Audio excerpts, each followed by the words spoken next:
Oui, merci Monsieur le maire.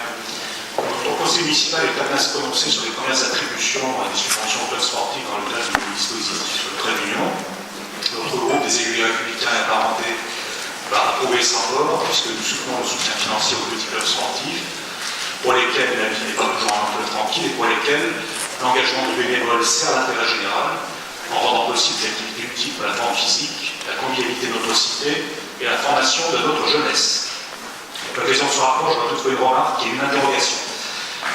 La remarque porte sur les critères que vous avez posés dans la délibération de janvier 2019 créant le dispositif Trait d'Union.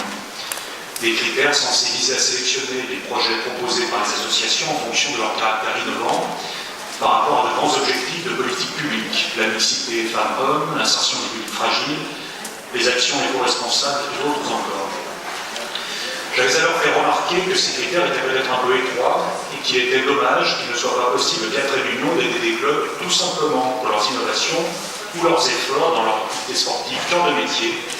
Car comme je l'ai dit, j'ai la conviction que l'objet social des petits clubs répond déjà en tant que tel à un intérêt général pour la collectivité.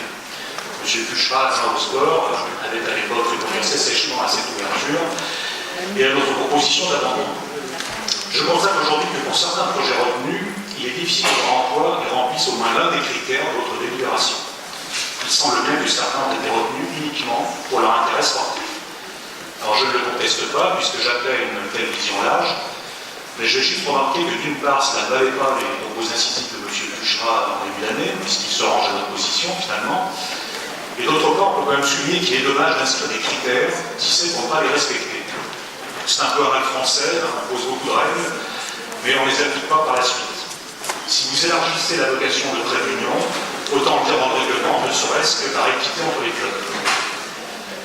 Mon interrogation ensuite. On peut s'étonner de trouver dans la liste des structures bénéficiant de subventions deux offices des sports d'arrondissement. Nous avions compris que l'aide de Trait d'Union était pour les associations support de petits clubs sportifs.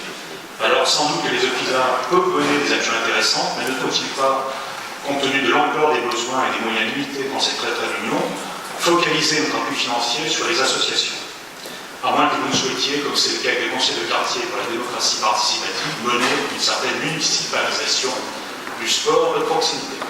Je vous remercie.